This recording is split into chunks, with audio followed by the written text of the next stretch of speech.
1930 March 12 പ്രഭാതം. സബർമതി ആശ്രമം പതിവിലും നേരത്തെ ഉണർന്നു. ജവഹർലാൽ നെഹ്റുവും സരോജിനി നായിഡുവും അടക്കം ആയിരങ്ങൾ സബർമതി ആശ്രമത്തിൽ ഒത്തുകൂടി. ഗാന്ധിജി ജനങ്ങളോടായി പറഞ്ഞു: ഒന്നുകിൽ ലക്ഷ്യം നേടി ഞാൻ തിരിച്ചു വരും, അല്ലെങ്കിൽ ഞാൻ എൻ്റെ ശരീരം സമുദ്രത്തിന് സമർപ്പിക്കും.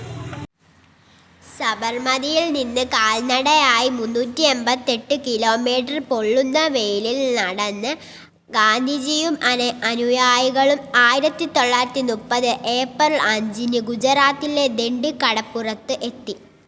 ഏപ്രിൽ 6 ഗാന്ധിജി ദണ്ഡിക്കടപ്പുറത്ത് കടൽജലം കുറുക്കി ഉപ്പുണ്ടാക്കി അതിൽ നിന്ന് ഒരു പിടി ഉപ്പ് വാരിയെടുത്തു.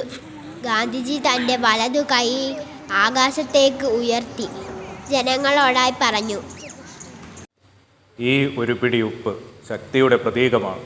ഈ ഉപ്പ് പിടിച്ച മുഷ്ടി തകർത്തേക്കാം, എന്നാലും ഈ ഉപ്പ് വിട്ടുകൊടുക്കില്ല.